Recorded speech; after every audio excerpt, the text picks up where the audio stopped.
private villas with private pools for 50 guests are consuming the resources of 500 people in a local village.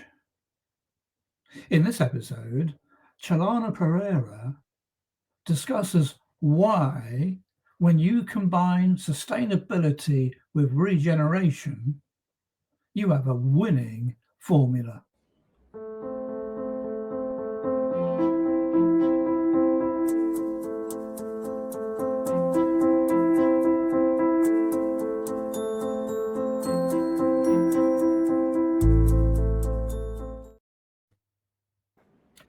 Chalana, welcome to the Nifty Travel Podcast.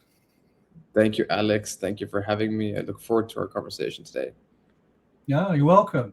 And the first thing I always like to ask is about your earliest memories of travel. My earliest memories. Okay, well, I was born in Colombo, Sri Lanka, and at the age of 3 months, I got on a plane for the first time, taken by my parents. So do I remember that? No, but they've told me that that's when I first flew, was 3 months. And since then, I guess I've been traveling. That was from Sri Lanka to Pakistan through the Middle East, where my dad was moving for business. So yeah, that's when I started traveling internationally. Do you think, you obviously didn't remember it, but do you think it kind of instilled something in you that you would be involved in later, or do you think that was something that evolved? Yeah, I'd like to use that as an excuse for why I enjoy travel and why I'm in that space. Definitely, because I grew up sort of internationally. While I'm very rooted in Sri Lanka, my upbringing was very international, and that has inspired a lot of what I do and what I continue to do. Yeah. So what's it like growing up in Sri Lanka? So I actually was raised between Pakistan, Bangladesh, and then we'd come to Sri Lanka for a couple of months every year. So growing up in the so-called Indian subcontinent or South Asia, depending on what geopolitical term you want to use, it was full of life. I mean, this is an extremely, extremely culturally rich, sophisticated, complex, layered region. With the exception of the Kingdom of Bhutan, the entire Indian subcontinent or South Asia are former Commonwealth British colonies, and then each of us have had our own nuanced history prior to British colonization. Sri Lanka was a Dutch colony, a Portuguese colony, but that's our very recent modern history.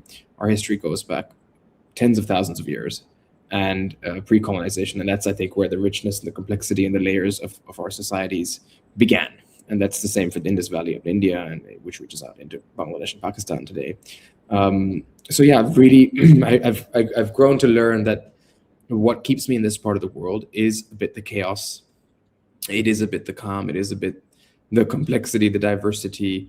And I know that now more than ever, after having left the region for 10 years to live in Europe for higher education and work experience. When I come back, I was like, okay, there's always an eclectic energy in these countries, even when sometimes we don't have power or we don't have fuel or we don't, things aren't as rosy as they may be when you come here on holiday.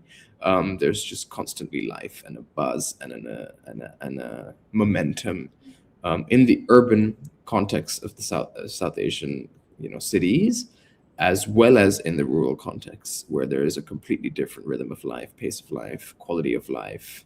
So it's one of the world's most populated regions, and I think still continues to be the most densely populated region. Grew up in Dhaka, Bangladesh, one of the top 10 cities in the world. Karachi, Pakistan, also up there.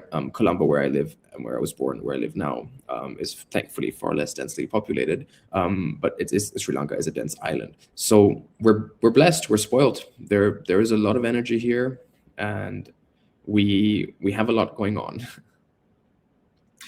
Well, you say chaos, but of course, it's not really chaotic, is it? Because once you get into the rhythm, you understand more about it, don't you?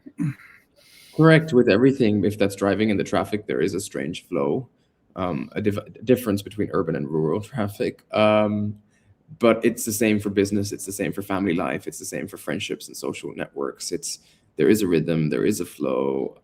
It is very different to the West or the global North or whatever you'd like to call those regions.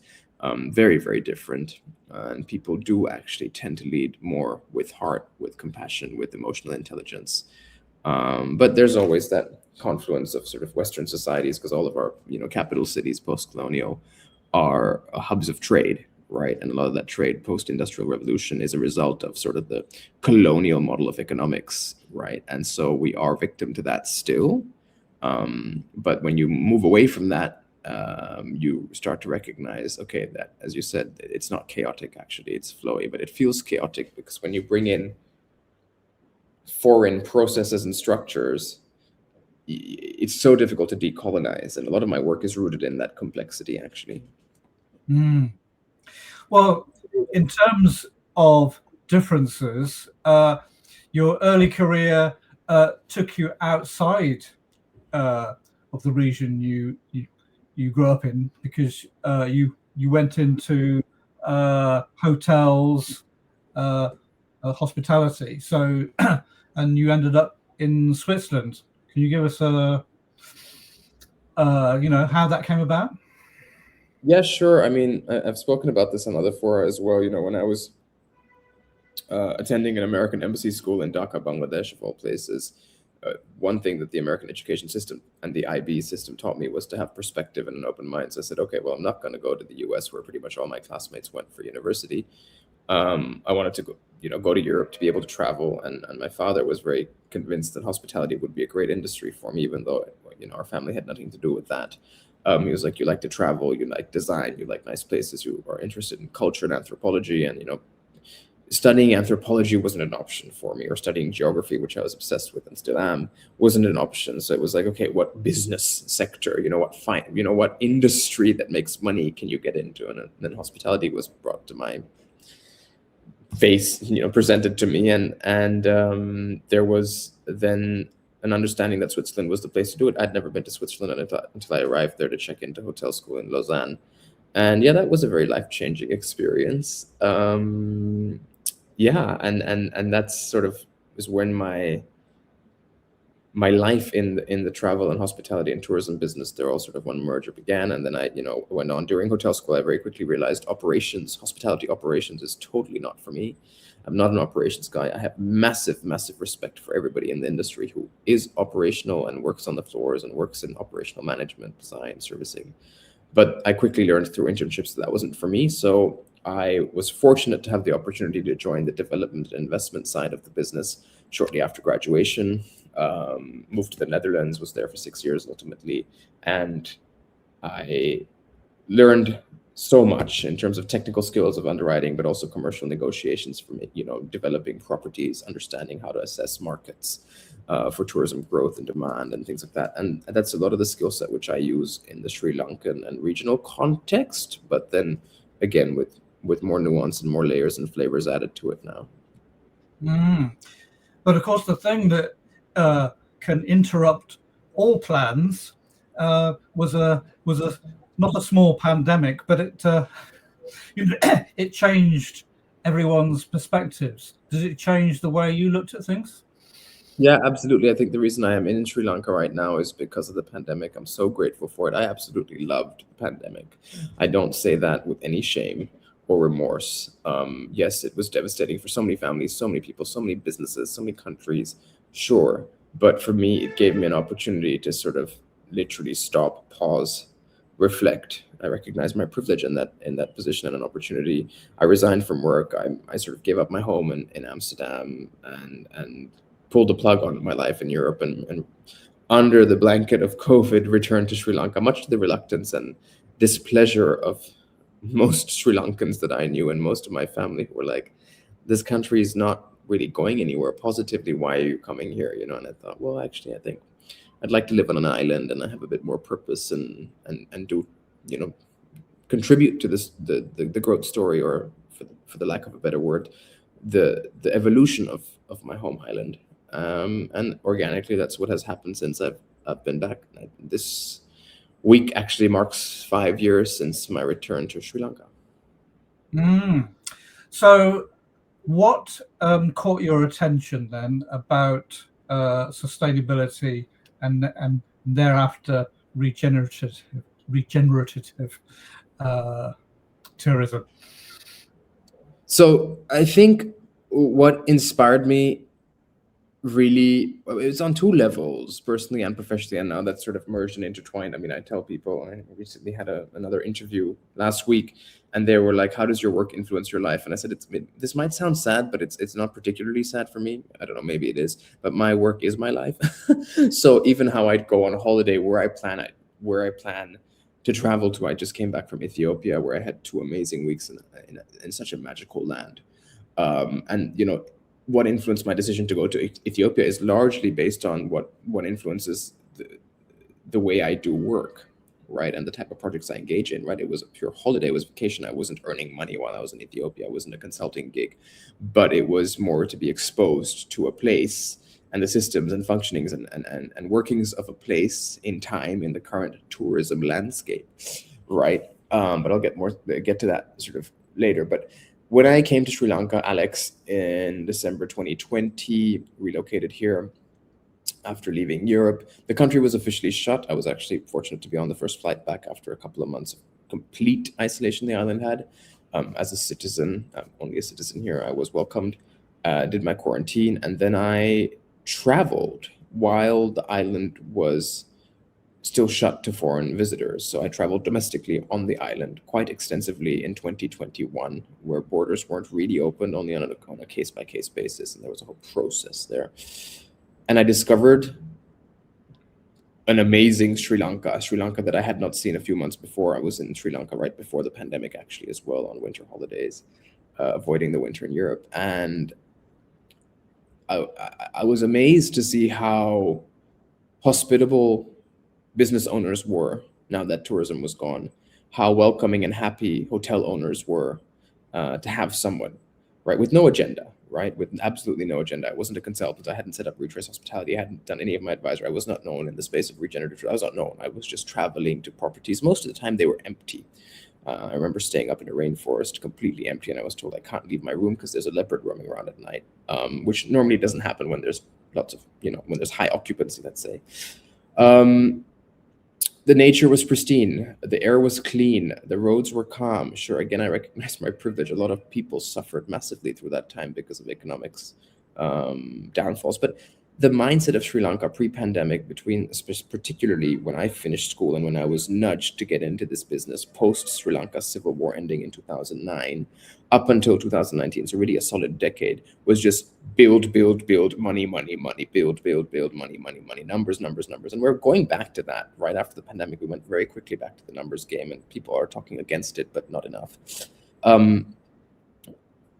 So this was refreshing, right? You had an island that was healing. Much of the world was stuck. And it felt really interesting to see Sri Lanka in a state where they're like, we can't be bending over backwards, desperado mode, just to get tourists and welcome foreigners. And the people's minds were a little bit more calm. And yes, they were looking forward to better times when, there was higher occupancy and better cash flows, sure. But people were also doing new things. They were growing their own food on their pieces of land. They were looking at alternative ways of sourcing, alternative experiences. We then started to open up the country end of 2021, early 2022, and faced severe economic challenges in the form of, we don't now have enough foreign currency reserves as a country to import essentials. And that led to a massive economic collapse in 2022, just as I was picking up my consultancy projects. So 2021 is when I had my first gigs, but 2022 was really when I was starting to make headways in the space in this country. And so in the year 2021, I virtually connected with people around the world, thought leaders, academics, professionals, operators, and learned about regenerative tourism and what that meant, regenerative systems design, regenerative thinking. And so I self-taught, right, virtually, because I was sort of occupying a guest room in my parents' home with no income, and teaching myself, okay, what does this mean?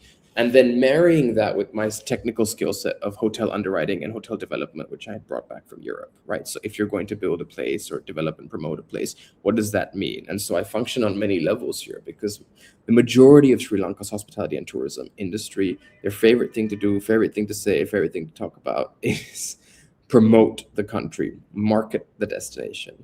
And I do none of that, right? There's a big systemic backend that's completely void of a large volume of much needed professional expertise. I'm not talking about myself. I'm talking about so many other domain experts that can add value to that space.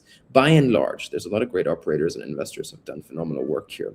But in 2021, I took a deep dive into regenerative tourism, connected with people globally. I didn't leave the island for 3 full years, Alex. The first time I traveled internationally was at the beginning of 2024, actually, end of 2023. So I put that also on myself. I'm coming here, and we could leave, right? You could leave the country, and then borders were open. And by 2022, even with the economic crisis, 2023 tourism picked up very quickly after that. But I was a fresh entrepreneur in a country whose currency had collapsed 1/3 from the time I arrived, right? So Sri Lankans became poor overnight, or poorer than they were, right? Inflation was soaring, so it was a scarcity mindset. So regeneration just made all the sense, and today it continues to make even more sense. While our GDP per capita is now at the highest it's ever been, it makes all the more sense to do it, because I just learned that this year there were 105 new hotel development projects that were applied to the tourism authority. So the legal ones, right? Then there's a whole bunch of unregulated ones, but 100. So that's one new hotel development being applied for in Sri Lanka every 3 days, right? We are 65,000 square kilometers, so we're not tiny, but the capacity to accommodate new developments is constrained, but nobody's addressing that. Anyways, I went on a bit of a tangent and touched a few points there, but yes, this is when I got into the space of regeneration, more so than sustainability, because sustainability to me always was an off-putting word. I was never interested in sustainability because it made no sense. It's kind of ironic, right? How can you sustain when you've depleted so much? So that didn't make sense, but regeneration made sense to me. It's like, okay, we've damaged. Even personally, I had a whole different lifestyle when I was in Europe. So when you look at regenerating oneself, you do different things. I now follow a circadian rhythm for my sleep, because Sri Lanka's, time zone and location in relation to the equator is quite consistent throughout the year, with sunsets and sunrises, with climate. Whereas in Europe, that was not the case, and my lifestyle was flying around, and it was a bit chaotic. So when you can let yourself heal from perhaps behaviors and practices and lifestyles and work and relationships that weren't serving improvement, that then can reflect in your work and your purpose as well. And so it's a mirror of my private life and my personal life. And regeneration really is a holistic, systems-driven principle or way of doing or way of being. And that means I have to interact with government. I have to interact with local communities. I have to interact with banks. I have to interact with the private sector. And I'm learning the ropes and being able to do it. And it's fun. It's never boring, but it is complex in that it's quite vast. And we're coming out of a cyclone that happened while I was actually in Ethiopia. So perhaps it was a blessing that I wasn't in country for a reason, because I came with sort of fresh perspective, fresh energy, and this was not a natural disaster. This was largely a man-made disaster, right? And the destruction and deaths, by and large, could have been preventable through proper planning, proper regulation, proper enforcement of regulation, et cetera, et cetera, et cetera. And I'm not just talking about hotels here, really. I'm talking about building and construction in general. So land use management is where sort of regenerative tourism starts. And my work with real estate investment companies in Europe taught me about real estate, right? At the end of the day, Alex, all tourism globally, with the exception perhaps of AI, augmented reality, virtual reality type experiences where you sit in your house and look at stuff through something, not interesting for me, but all tourism globally is a subset of the wider real estate development industry. Right. And some people might argue saying cruises are not real estate or theme parks are not real estate. They very well are. Right. It's space that's being occupied by entities, by individuals. And so that's the basis of my thinking. Well, it sounds like returning and touring your own island, so to speak, on your own without anyone else from outside, was a chance for you to reconnect with your homeland, and perhaps, well, not perhaps, but I think you did see it in a very different way, and has helped, shaped the person you are today. Now, I noticed that you like to challenge people and the way they think. And there was a documentary, I believe you called The Last Tourist, The Unsustainable Truth. What inspired you to create this, or ask someone else to create it?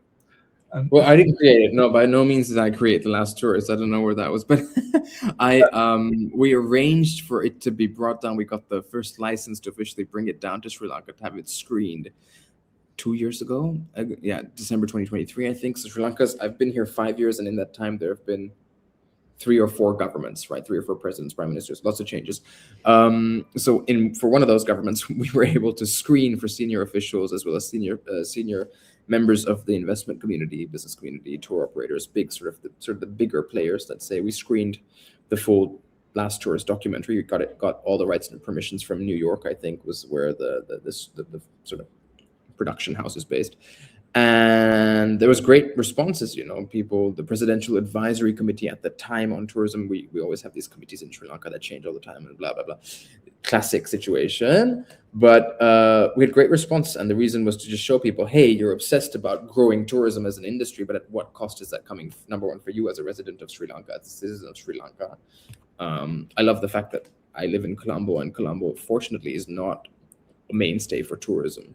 Right. So when I go out to restaurants and cafes in my neighborhood, I don't have to queue. I don't have to book. I can, I lived in Amsterdam. We would have to queue for brunch. You would have to book in advance for everything. There were slots and times. London is notorious for that as well, or was at one point. You don't want that when you live somewhere. I mean, Venice, Barcelona, Dubrovnik, the list of places in Europe that are sort of saying go away to tourism is getting longer and longer and longer. The Balearic Islands, etc. So Sri Lankans don't see that by and large. There are a handful who do, but they're not always as vocal. Most people translate tourism to money, right? And so that's what the screening of The Last Tourist was, to help people understand. Yes, okay, sure, there is some dollars coming in or some foreign currency coming in, but here's what that comes with, right? Unfortunately, we are a post-colonial economy, so to speak. We are a remnant of the Commonwealth. We are struggling in a really bad colonial hangover, as most of the global South is. And what does that mean, Alex? Why I make this comment is we are subject to the United Nations, the World Bank, the IMF. So we are in a constant debt trap, as are most countries that are post-colonial, right? Nobody talks about this enough. And we have become addicted to, well, processed sugar, and as a result diabetic, but that's more a joke, but real. We've also become addicted to sort of the cash economy, the dollar economy, right, where we depend on certain living standards and certain things and ways of being, which typically aren't indigenous and typically weren't accessible. I'm not saying it's a bad thing that we have access to, modern conveniences that are global, but it's the question on how those are financed, where the expectations are set, what the accountability is, etc., etc., etc. So why I'm saying all of that is there's a systemic issue with tourism development being, okay, let's bring brand X, Y, and Z, build mega resorts, mega complexes X, Y, and Z on top of a piece of paradise like real estate really is. We have a piece of real estate which one can name paradise. And if you were to trade the island of Sri Lanka at a real estate brokerage website, or even at a real estate conference, it'd be pretty difficult to put a valuation on the island of Sri Lanka. But what we do now is we divide land and we put valuations on things like that. And again, that our land management, our deed structure, our systems of administration are largely colonial hangovers. But where there is indigenous land management and indigenous systems of administration and structures in rural villages, some townships, things work really well, right? Things work really, really well, including relief at times of crisis like we are in now post-cyclone. So again, this is a systemic approach, right? How do you build? How do you finance what you build? To whom do you market? And we are learning as a country. We're getting better. But The Last Tourist provided much needed perspective from markets that we sometimes benchmark. But now you hear less Sri Lankans benchmarking Thailand because they don't want to become Bali. The Last Tourist benchmarked Mexico, Kenya, which are subjects of mass tourism, right? Mm. But to move to a situation which, as you mentioned, connecting with Indigenous people communities, well, it is something that people are more interested in. But there's this uncomfortable balance between the large players and the relationship between, which is essentially, a collection of smaller players. So, you were commenting, about various perceptions. A large player looks at something in terms of scaling. Investors look at it in a much larger scale. But this is kind of like, it's almost like you need to reprogram the industry. Not in, you're not saying that it needs to be a smaller industry, but actually its potential is joining up lots of smaller pieces. Is that, do you see that as the challenge, or is it? Yeah, the challenge is layered. I think, yeah, you've hit on a few points, Alex. I mean, what it is ultimately is, I mean, if we take the essence of what is hospitality, right, before travel even, just what is hospitality? And a part of the reason I named my consultancy practice Retrace Hospitality is, yes, me retracing my roots to Sri Lanka, but more importantly, it's about retracing what does hospitality mean. And I'm sure you'd agree that the finest hospitality we sometimes have the privilege of experiencing is in people's private houses, in people's homes, when we're invited into a home for a meal or a dinner or a party or gathering or just whatever it may be. That is typically, in most parts of the world, most, not always, but in large parts of the world, the global south, definitely the finest hospitality is in people's homes, that kindness. Now, that has not become an industry. You can point to things like peer-to-peer rentals and the shared economy to say, yes, now, being invited to someone's home is an industry. No, that's paying to stay in someone's house. It's different to being invited to someone's home. And in the Sinhala language, which is one of the 3 official languages of Sri Lanka, the word for hospitality, I've come to learn while living here, is agritourism, which actually translates to treating a stranger with care and dignity. So actually taking care of a stranger, not of a guest, not of a friend, not of a visitor, not of a traveler, but a stranger. And the roots of agritourism are far deeper and far older than the word hospitality, which actually comes from French, which is a far newer word. And similar can be found in other languages globally. And I mean, I use the word indigenous, but there are things that are indigenous to, Newcastle in the United Kingdom, right? Indigenous just means it's of a place. It doesn't mean that people have to look exotic to people from England, right? So I think indigenous is understanding what is true to a place, what is sourced and rooted in that place, and things have evolved. And let's not forget, Alex, what we experience now as travel and tourism is largely, again, a colonial model. I come back to that because of things like passport privilege and so on, and where the money flows and what value currencies hold and so on. But pre-colonization, European colonization, European settlement, people from present-day China and present-day India and present-day Saudi Arabia and present-day Egypt and wherever were traveling and trading so much. Sri Lanka was a hub for travel 2, 3, 4, 5,000 years ago because of our location, right? Before being colonized, what happened was the Arabs would come and they would engage in trade. They didn't settle per se, or they didn't take over, but they engaged and traded, as did, people from the Far East, people from Central Asia, North Asia, other parts of South Asia, right? And the same can be said across the global south. And that's how our ancestors engaged with travel and hospitality. It was trade. Now, come to the colonial era, travel became very much, sorry to say it like this, but sort of a white man's privilege thing, right? And we still have a hangover and leftover of that today very strongly. We build hotels, we build bungalows, we build guest houses, we build everything with the mindset of, what does that profile and demographic look for? Same with modifying cuisine and modifying menus and modifying room designs. So there's a lot of work being done on the ground to change that. And but the weakness is in the larger operators. So the small pieces you were asking about, yes, unfortunately, in the case of Sri Lanka, I'm inspired. I learned from, and I get the privilege at times to work with small entrepreneurs. The bread and butter of Sri Lanka's tourism, hospitality industry, it's 80% small and medium enterprises, right? And a large number of those are family owned. You have a few conglomerates and local chains that have hotels or tour operators, but they are very much mimicking the big boys of the West, as is the same in India and China and these larger outbound travel, growing domestic travel markets. So small pieces are important. The beauty of tourism in terms of creating economic value and uplifting living standards is the fact that it should be hyper localized.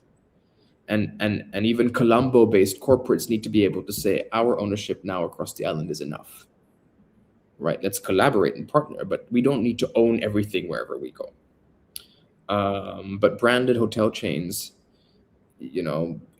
brand X, brand Y, I won't say them because I know lots of people in lots of these companies and I work with some of them, their targets and their mandates are, where can we plant the flags across the global map and where can we do deals? So I don't know. I mean, being in Ethiopia for 2 weeks, I didn't stay in a single foreign owned property. I didn't stay in a single branded hotel. Everything was locally owned and they were okay. It was good quality. Ethiopia's standards for hospitality aren't the same as other parts of Africa, in the sense that they're quite low standards. But there is, a fantastic native culture of hospitality and cuisine and hosting. And tour operators, etc., were all local. Guides were local. And I checked. That was the one thing I insisted on before traveling there. So not a cent of mine was spent on Booking.com commissions or any other OTA for that matter. Not a cent was spent, was out of the country. You end up going there, converting the currency, taking it out of the ATM and giving cash to people, sure, because I'm not using an international credit card. So the money is retained in that country. Now, how many people think about travel like that? Right, and that's systemic. Not enough. Correct. No, it's not enough, isn't it? And it's kind of, I guess it's kind of why we are interested in this, is because the smaller pieces of the puzzle deserve more attention. And that's really, you kind of summed it up. Large players want to place flags in places. So the people they attract are essentially living someone else's ideal life in someone else's country. Really. Absolutely. Yeah. Then there's no connection with reality. So let's dive a little bit deeper into what's sustainable and what's regenerative, because I see you've placed a few definitions in there. So sustainable, minimize, reduce impact, regenerate, grow, and heal. I assume one doesn't replace the other. They really ought to work together to get a great result. Am I along the right sort of lines? Yeah, well, I think it's more evolutionary. So how I see it is, it's sort of, you take a graph and a chart and you can have sort of sustainability meeting at sort of, we don't do any harm, we don't do damage. And so we're sitting at this axis of making sure we clean up after our mess. We clean up after ourselves, we cover up the footprint, however you want to look at it. Regeneration is a couple levels up from that, where you look to perpetually heal or improve by doing something. So easy example, beach resorts. Okay, they go out there, their staff or guests, and they make an experience to clean up the beach. Now, that's can be seen as sustainable tourism, and we don't have plastic bottles and we don't use plastic straws and so on. So we minimize our waste, etc. Okay, great. Sustainability efforts. We are putting LED light bulbs and energy saving, and we're not, okay. Now, regenerative development, regenerative operations, regenerative investments would look to say, like, why are we going to this beach location? First of all, yes, we get it's pretty and there'll be great money to be made and people will love it, sure. Now, we are going there because there's actually a need for conservation or ecosystems regeneration, science-based decision-making. And guess what, Alex? There's loads of scientists out there that are great, qualified, technically savvy, smart, educated, exposed, experienced. They need high-paying jobs, not some kind of like charity, oh, let's get this conservationist to come and give them sort of a token paycheck. No, they need to be on the main development team. They need to be in policy and planning. They need to be as well paid as, a construction company person, right? So are we healing the beach? Yes, because X, Y, and Z needs to happen. Because number one, there's coastal erosion. Number two, there's flooding. Number three, the list of problems is long and real and getting longer and more real by the day. Right? So tourism is going to come in, sure, bring jobs, bring money, bring opportunity, bring positivity and pleasure, as we say. But in that, the purpose must be much stronger. So your positivity, your pleasure, I'm all for all that stuff, right? But the purpose has to be rooted deeper. How are we then building? Okay, we've decided we're going to go to this coastal destination where there might be brand X and Y, or where there might not be brand X and Y. But in that process, we are allocating X amount of investment towards restoration of this through science-based justifications and validation over a continuous life cycle. In that process, our supply chain is going to be localized, which means we're also creating micro industries that can spread, that can continue. Nothing is permanent, and we're not going to solve all problems. But how do we build? How much are we building? How much is enough? What is the ratio? Do we need to be greedy with vast areas of land? So we have villas and pools for each, and there's 50 people spending, 50 people consuming the land resources and the natural resources of what normally would be a village of 500, right? Or less or more, right? And where is the water coming from, and where's the power coming from, and all that? Sri Lanka currently, there are so many parts of the island where there isn't a consistent power supply. But if I look out my window and I see a bunch of 5-star hotels in Colombo, they are just lit, right? But why are we providing power to guests when we can't provide power to our own residents? Why are we driving trucks of water bowsers into dehydrated zones? I mean, when I say dehydrated, the land is dehydrated. Why are we doing that when villages really don't have access to continuous clean water? There is a problem. Right. So sustainability doesn't touch any of that stuff. Sustainability is a bit like, we have this business and here's how we're doing to make it a little bit better. Regeneration is far deeper. Does that make sense? I mean, I can go on, but. Yeah. So it's a kind of, you talk about a paradigm shift. Is it really about getting people to understand that they don't need to stop tourism? We just need to redirect the investment that comes from that to more evenly spread the resources, to do good to the land. And also another area which is of interest to people is to sort of connect more with the destination and with the people who live there. Yeah, so it's a big question for administrators before the investors and developers and so on. It's the administrators, the regulators, the policymakers, government. What relationship do they have with their land? I think the King of Bhutan, former kings of Bhutan, have understood this to an extent. The president, or Paul Kagame of Rwanda, has understood this. Right? There are leaders around the world. Some might call them dictatorial, some might call them authoritarian, whatever you want to call them. The reality is, when somebody has a solid understanding of the land over which they have jurisdiction, and the land includes the water sources and the waterfalls and the slopes and the steeps and all of it, and the ocean coverage, and when they have a solid understanding of that, and the carrying capacity, to use sort of a Western technical term, the carrying capacity. I mean, all these people in rural Sri Lanka understand carrying capacity. They just don't call it carrying capacity, but they know, right? They understand. Like they can explain to you so well why the floods are happening. It's just like, this is obvious because the soil retention and this and the space, and you're not in it. And then we've also brought in, fertilizer and pesticides from Canada or from the US, and this has happened. And it's just like, oh my gosh, yeah. So land use management. It simply comes down to that. The demand side, what you alluded to at the end, is people want to connect with local cultures. That's there inherently in every consumer. It's just that from childhood, it's ingrained out of us because of the system of education globally, which is really colonial, right? Bhutan, again, is an exception because the education system is so well rooted in their culture and in their spirituality and their identity. Sri Lanka's kind of lost it right before European colonization, we had a schooling system called the Piriven, which was phenomenal. I mean, you talk about ecosystem services. I mean, that was what was taught from the grassroots. Those schools are pretty much wiped out now, right? And people associate it with religion, but it's not religious. It's a school of life. So our schools were schools of life. Then, the British came in and structured the school system completely differently.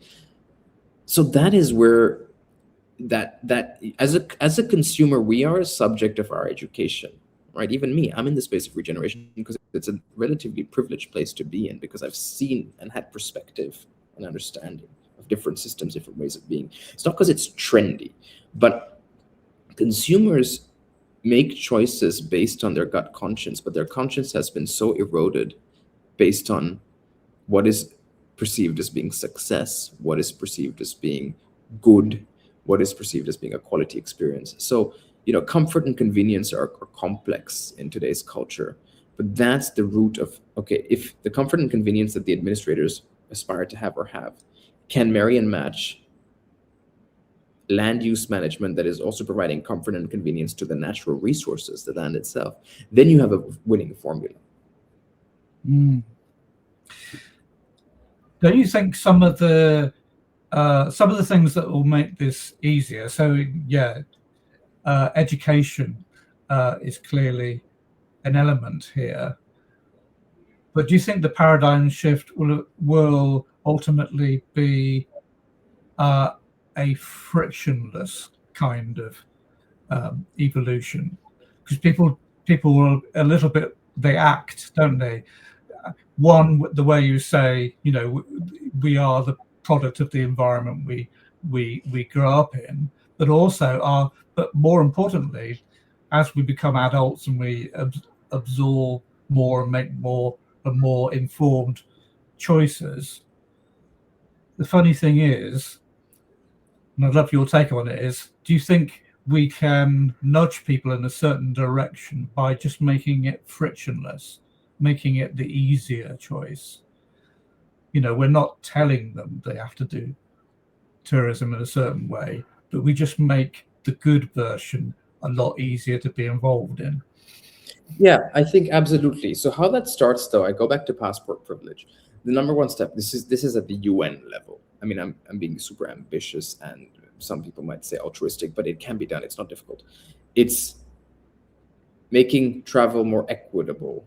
If we talk about who is moving around the world the most, what nationalities, right? Which passports, which currencies, right? For somebody in Ethiopia to travel on holiday to Zambia or Zimbabwe, it is unaffordable. Look at air travel connectivity in Africa.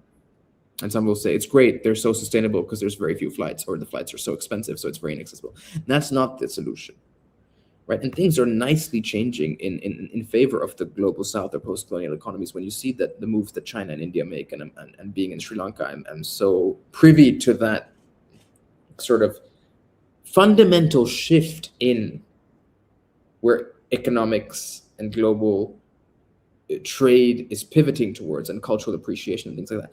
So it has to start with controls on who's traveling where, how often. Really, regulation in that sense, which might sound super colonial, but it's that freedom and flexibility of movement is constrained, or rather afforded to and privileged to such few people today, Alex, right? So it's not up to us to tell the majority of the world, who typically have darker skin, that they can't do X, Y, and Z. They've never had the opportunity to, right? So how do you balance that out? It starts with that, right? So people to do more good, etc., etc. That will always happen. It's not people's innate nature to do evil. Nobody's born in that context. But the reason that the negativity and the evil comes out is because there's just such a skewed perception of what is okay and what is not. And thought leaders like the Prime Minister of Barbados, she's phenomenal. If you listen to any of her interviews, she speaks, or she inspires a lot of my work. If you read Zainab Badawi's book, An African History of Africa, she's British Sudanese, but it's an African history of Africa. You understand, okay, wait, gosh, we have just suppressed so much good. So let people of a place dictate, if you like, the narrative, dictate the norms, dictate the standards. Tourism today is so reactive to what people with money want. And money in the most colonial form of it. Not value, money. But when it's values aligned, it's also high value. And that's that narrative of what is good, what is bad, because we can't come in dictating what is good, what is bad, right? What is good in Zambia might not be good in Peru and might not be good in Kyrgyzstan, right? Things are seasonal, things are localized. And I think that's where we're really stuck. And I've traveled to loads of places which are emerging markets, very exotic in the colonial sense. But when I see plastic straws, I don't get upset. If you look at the nature of those economies and their footprints, I'm like, oh my gosh, but as somebody who's in this space, I should get annoyed. No, I almost never call out plastic straws when I'm in East Timor, right? And if you understand that, right? So this is where we need to get better, is we need to be sensitive to place and the people of place, right? Well, individualism is what we all are. And I think sometimes we like to follow trends and go to the Instagram photo places. But actually, we're all individuals. Countries are individuals. And tribes and communities within them are different. And I think that's the most attractive part of travel. And maybe we should be talking more about that. And talking about travel, one of the services you personally offer is this kind of, well, come and talk to me about how you can curate a really meaningful journey in your own country. So I believe you call it light, local, and sometimes legendary.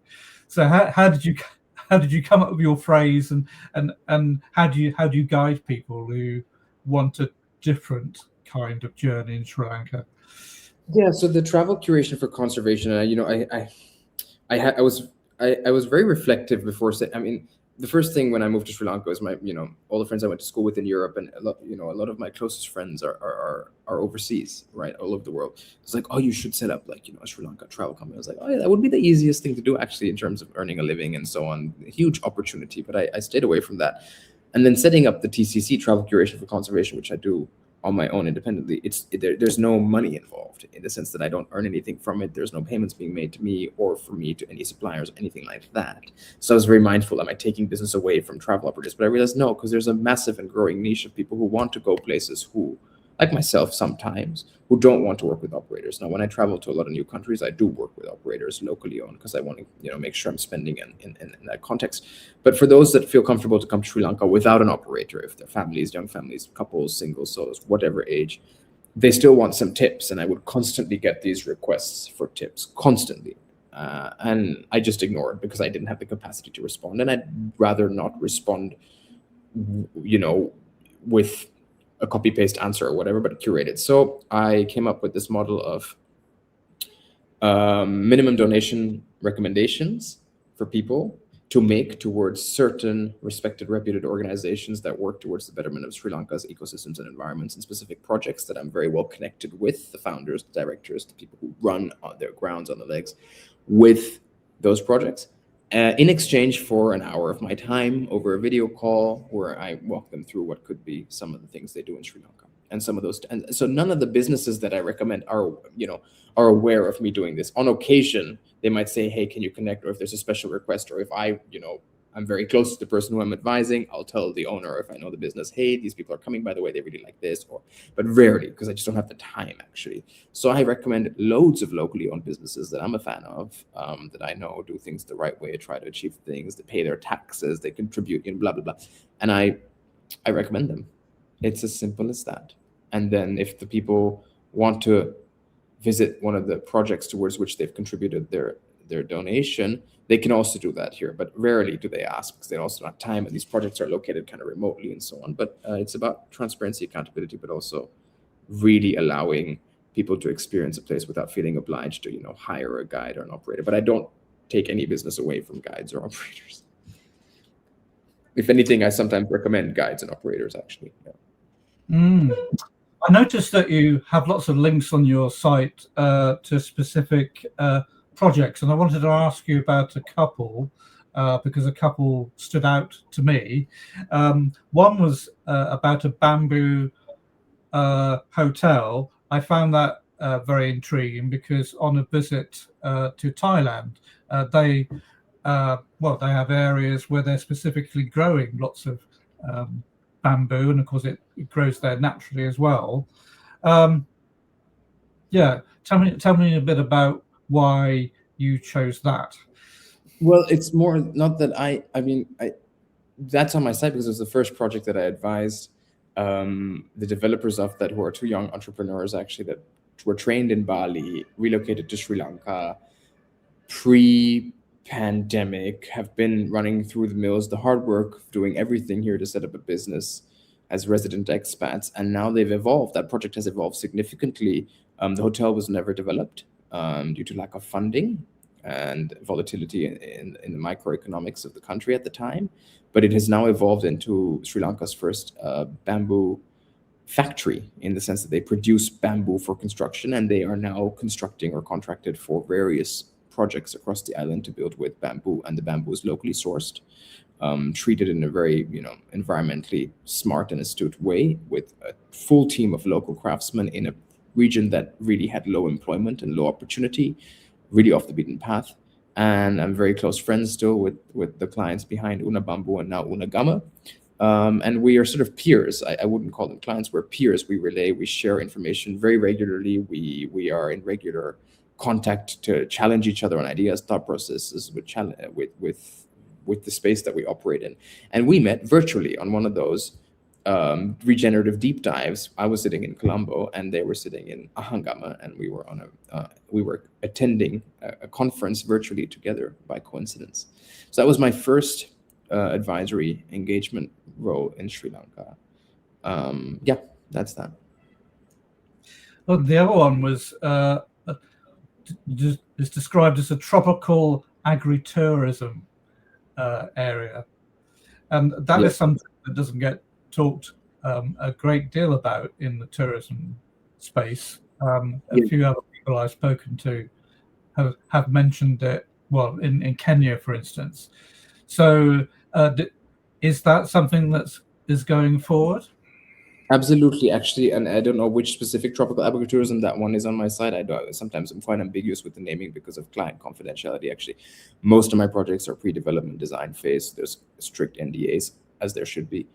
Many of the projects here include a component of agritourism. Now, there's a project for which I've just been involved in the master planning for a 6,000-acre site in the Central Highlands of Sri Lanka, magical location, large company that's behind that, and it's largely a plantation-based region, right? So, localizing agriculture, they're looking at sort of non-chemical-based agriculture or non-monocrop agriculture are parts of that master plan. So, agriculture is a big part of all of my projects. And agriculture is a big word. It's sometimes just like using permaculture to grow a certain amount of food for the local community and biodiversity and residents or guests at a property. Yeah, very, very important. I mean, it's funny that you come to Sri Lanka and then people expect imported Wagyu beef or Norwegian salmon on the menus. Hotels still do that, and I don't understand why. I really don't. Now, look, if you're going to make great Japanese food using 100% Sri Lankan ingredients, fantastic. I'm all for that, right? We have seaweed, we have rice, and we have great tuna. So you can, cook up some fantastic Japanese food with 100% local supply chain. But not so interesting to come to Sri Lanka and have, French cheeses and Argentinian steak. Not let alone to think about the way it's been stored and all of that. But branded hotels love it. They bring it in and they say their clients want it. So there's a problem there. Yeah. Well, I guess Sri Lanka is not the only place this happens. Now, talking about Sri Lanka more generally, having had an in-depth tour around the island, would you say there are still undiscovered and untouched areas? Less than I'd like there to be, less than I'd like to. You know, Google Maps is the best thing ever and the worst thing ever, Alex. When people ask me what was the most supportive, what has helped me the most, I mean, people ask the question, who helped me the most when I moved to Sri Lanka? Because I just started on my own. So that it wasn't a person, it was Google Maps. And it's like in everything I talk about decolonization, you know, sort of reducing dependency on Western systems and Western models and so on. It's ironic because Google Maps is very much a subject, you know, a product of Silicon Valley or California, let's say, and all the brains that are there, that are relocated there. But long story short, Google Maps is really a bit of a situation. It works very well in Sri Lanka, a bit too well sometimes, by and large, compared to a lot of countries where I've been, where it wasn't as effective in going off the beaten path. But Sri Lanka has less and less undiscovered places because travelers just go, and we're highly unregulated, unfortunately. Now they've put a ban on tourists driving around in tuk-tuks, which is a good thing, but you know, less than 30% of the island is forest cover, while we have upwards of 21 national parks, many of which are less visited, which is great. I really hope that what is unvisited and untapped remains. And I see sites for clients on new developments which are quite remote and quite stunning. But freehold land is less than 20% of the island, so the values are very high. So from a business sense, from an investment sense, very attractive. Long lease government lands exist across the board. So yeah, I have a lot to say with that question. Well, you mentioned national parks. It's interesting, isn't it, that you know, visitors tend to find out or tend to get directed to certain parks, and therefore the other parks are less visited. So it begs the question, doesn't it? Could there be more balanced visitor numbers around all the parks, or is it because some of the parks, even though they're offering, you know, a degree of protection, they really ought to be less visited in order to, you know, maintain the ecosystems? So yeah, it's really the second part, Alex. Unfortunately, I'd love to see a more balanced approach that many countries in sub-Saharan Africa, Zambia, Botswana, Namibia, Kenya, not Kenya, Malawi, and so on, and Zimbabwe. Kenya is not a good example in that sense in terms of volume. That they have a bit more balance, but people, just the average traveler, is simply priced out. The point in Sri Lanka that I am unfortunately coming to conclude is, okay, the investors and developers of accommodation are clustering their new developments around certain parks.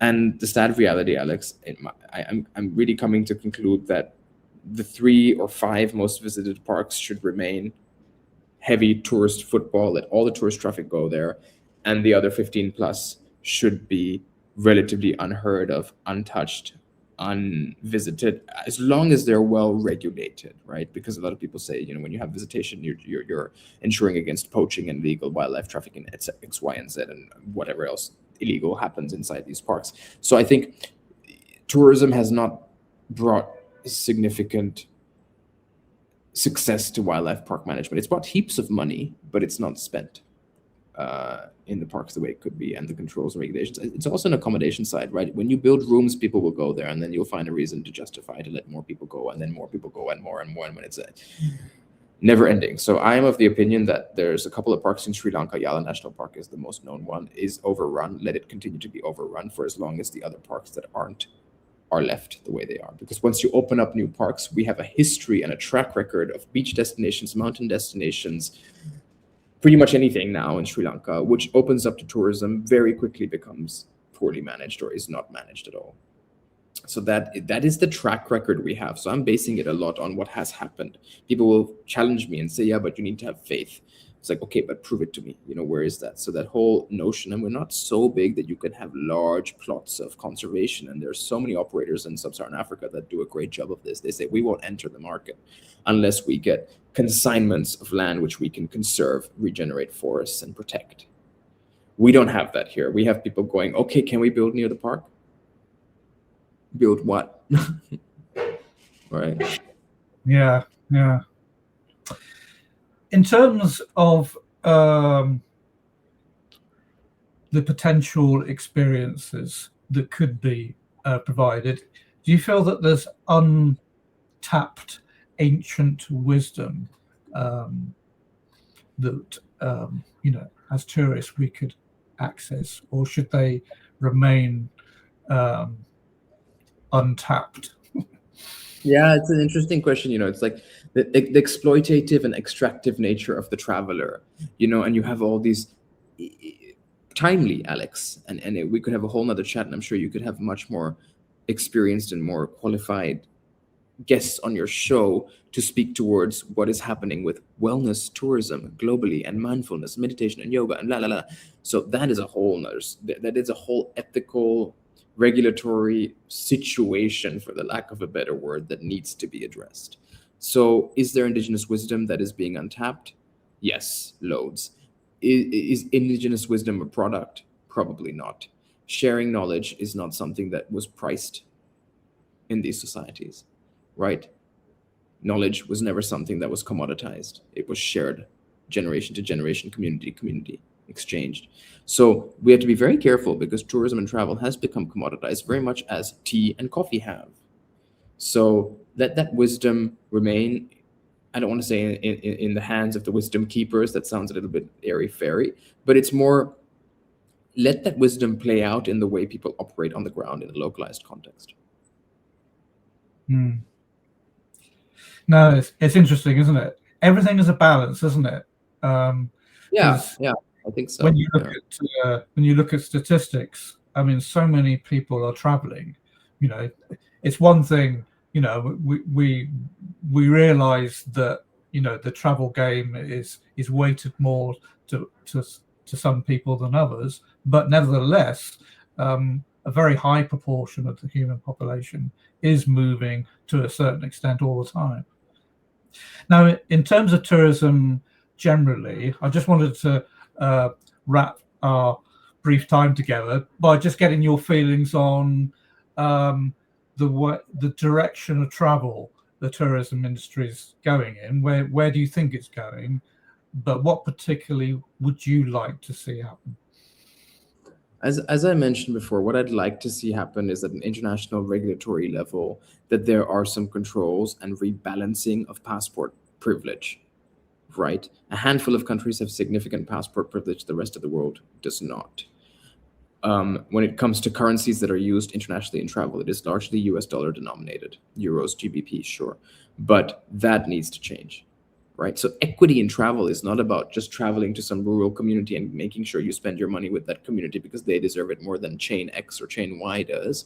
It is also about who is traveling, how frequently, etc., right? So that, the day that from the 52 countries in the continent of Africa, they can go to each other at affordable prices.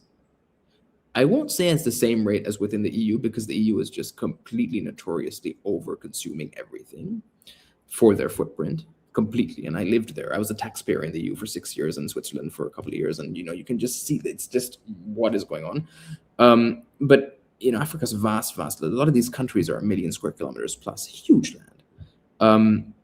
Once there's travel and connectivity within Africa, similarly could be said for South America, similarly could be said for parts of Asia, then we have an interesting movement, right? And as you said, Alex, people are traveling constantly. A lot of people in the world, in these parts of the world, they travel where the season takes them for food supply, water supply, and shelter.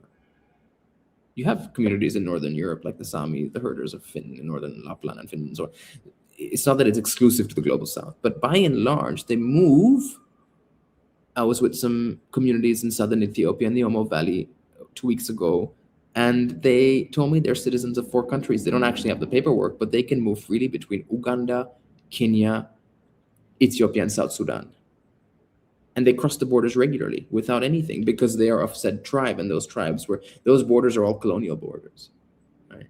So that's what I would like to see happen, is a strong realignment of the value placed on passports and the dictatorship of visa policies and so on. Me as a Sri Lankan passport holder, to come to you in the UK is so complicated if you knew the process and the cost and the nonsense that is required of me by the British government.